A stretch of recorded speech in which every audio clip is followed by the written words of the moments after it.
So if you're a parent in 2025, then you're most likely breaking generational trauma. And I am very happy to be part of that movement, but someone has got to say it, okay? And that is, there's a lot of people taking it too far. Now, that's just my opinion. Obviously, you can disagree. I think most of the time it's done with good intent. I do fear that there's going to be a ton of incompetent adults and incapable adults. The reason I'm talking about this today is because I was on Facebook this morning and I saw this viral Facebook post that, probably thousands of parents saw. And I was just like, ugh, I don't like how a bunch of parents saw that. It's just ridiculous to think that you can't even talk to another mom or sit on a bench these days. Like, that's what I'm saying. It's gone too far. Reality is most of us have kids that aren't just gonna attack other kids the second we sit on a bench and look away at our phone for 1 second. Like, that's just not the case. It feels like people like to feed into the anxiety that parents already have and just make it worse, just to feel morally superior. And it's one thing to be a helicopter parent, constantly follow your kids around everywhere they go.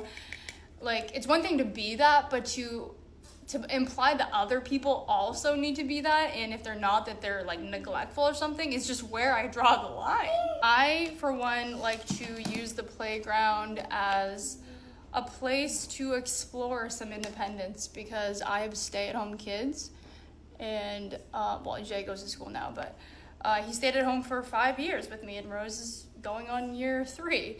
The playground is a great place to start trying to navigate things on your own, physically and socially. I personally like to fall back as much as I can.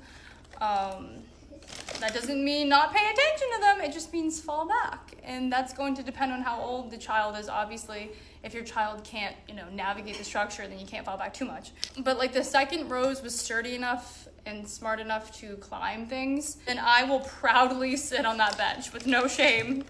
I know she's not gonna go hurting anyone. And if another child is messing with her, she is trained to stick up for herself, even though she's only 2.